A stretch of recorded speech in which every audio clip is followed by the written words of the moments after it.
That's very risky when you buy a house with only 3% down or zero, because an equity drop of any kind and you're underwater. But most of that risk falls on the lender, not the home buyer, because in many states, as you know, the home buyer can walk away with little or no consequence. And the upside is enormous. At that point, in the 2004-2005 period, when this was really in its heyday, housing prices were appreciating in double digits in many low-income markets. What a bargain. You have a chance for a 2-digit return, and the downside risk is zero. You have none of your own skin in the game, or a very small amount of your own money in the game. So that was not a mistake. The puzzle isn't why people borrowed money that they had, eventually many of them unfortunately could not pay back. The puzzle is, why did anyone lend them money? And it turns out that the people who lent that money ultimately were lending it with borrowed money too. They're playing the same game. Fannie Mae and Freddie Mac and Bear Stearns put as little as $3 for every 100 they invested in the housing market. They're playing the same game as the homeowner. Highly risky. Big upside, small downside. A great game to be able to play. I'd love to play that game. But you can only do that with borrowed money. And the puzzle then is, why did anyone lend them the money to play that risky game? Some people say those who lent the money were stupid. They made mistakes. People were greedy, arrogant, myopic. They had hubris. They were overconfident. They trusted their mathematical models. As if greed was invented in 2004. I think it goes back to roughly Garden of Eden. So the puzzle isn't, greed had something to do with it, absolutely. But the fundamental question is, what unleashed that greed that used to restrain it? I have a simpler answer. The people who lent that money were not stupid. They weren't arrogant. They were smart. You know why I say that? Because the people who allegedly made those mistakes made a whole lot of money. They did precisely what the incentives told them to do. If you can borrow money to finance your risk taking, if you can borrow money to finance your bets, then you leverage. You borrow to the hilt. Why did they lend the money? Because they were insulated from the losses. They thought they would be. Between 2000 and 2008, the top 5 executives at Bear Stearns, top 5 executives, the CEO and the next 4 folks, they made $1.5 billion in compensation. 1.5. Now, if they hadn't gone broke, they would have made more. It's true. They didn't want to go broke. They weren't planning to go broke and get bought out $2 a share. When the stock was at 172 at Bear Stearns, and these executives held that stock, they'd have hoped it would stay there, but the game they were playing didn't allow it. And so they did lose some paper losses. And don't you feel sorry for them? That CEO of Bear Stearns, Jimmy Kane, having to get by on a mere $500 million. $500 million. It'd be nicer to make $1.5 billion. He did lose $1 billion on paper, but my claim is he couldn't have sold that stock anyway. So he was stuck with a mere $500 million. Richard Fuld, the CEO of Lehman Brothers, the top 5 execs at Lehman, expecting to be bailed out, their lenders. They weren't. They were the lesson. Or they didn't have the political pull, those creditors. So Lehman's creditors got stiffed. They lost all their money. The executives, their stock was worthless. And did they pay a price for that? Yeah, they only got $1 billion, the top 5. Average, $200 million apiece.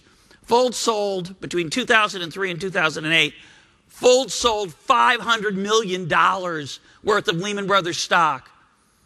Funny thing, prudent with his own money, reckless with other people's money. Big surprise, isn't it? So it wasn't stupidity. It wasn't a mistake. It was a high-stakes game where heads, you win an unbelievably large amount, and tails, you just win an enormous amount. Right? What kind of a game is that? How do you get into that game? And by the way, Bear Stearns and Lehman, they're the losers. The losers. Think about that. Goldman Sachs and JP Morgan, the winners. You know what they're worth, those executives? That was the game that Bear and Lehman were in. Maybe we could get to that level. Oh, but they didn't. They went bankrupt. They're lost. They were driven out. So they had to settle for a mere $200-300 million apiece. That's not capitalism. Who's paying for that? You and me. Taxpayers. We're the sucker at the poker table. You know, they say if you're at the poker table, you know who the sucker is? It's you. We didn't even know we were at the table. Right? We're going to be on the hook, I'm guessing, for maybe $1 trillion. So we're transferring, you know, right now it's at a mere $300-400 billion, but it's not over yet. So tens of thousands of dollars are going to go from the average American family, tens of thousands, to the richest people in human history. Lloyd Blankfein and Richard Fuld and Jimmy Kane, these Wall Street investment bankers and their executives. Something desperately wrong about that. Desperately wrong.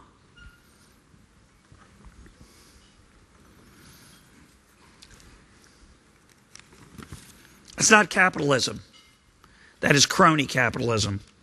We're told we had to bail out the losers in order to save capitalism, protect the stability of the system. In the name of that stability, we've transferred that money from average people to rich folks. And Lloyd Blankfein, who's the CEO of Goldman Sachs, the man who spoke to Hank Paulson 26 times the week of the AIG bailout, 26 times. What do you think they were talking about? Their kids? Hey, how the kids doing? He had the nerve to say last week in an interview that he and other investment bankers are doing God's work, allocating capital to its most highly valued use. It's quite a claim to make after the subprime meltdown, when we put $1.5 trillion in just 3 years.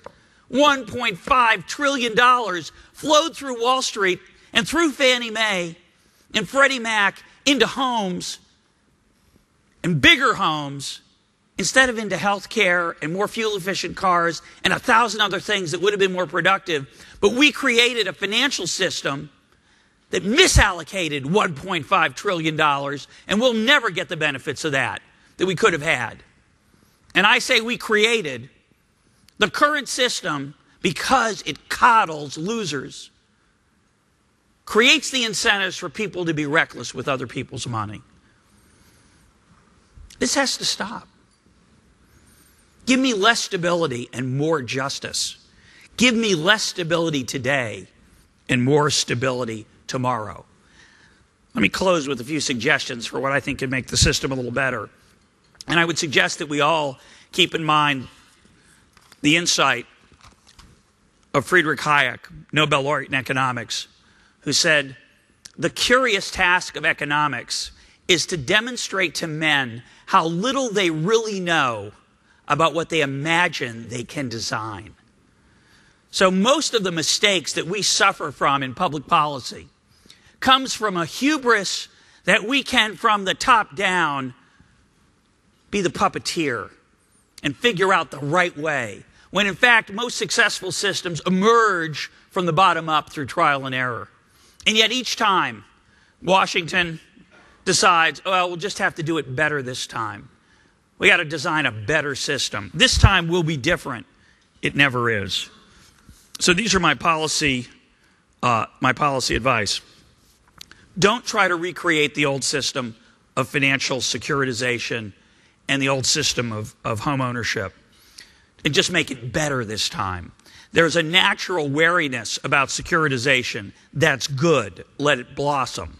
There is a natural wariness about zero-down mortgages. The government's still trying to subsidize home ownership. We've got new programs. It's unbelievable.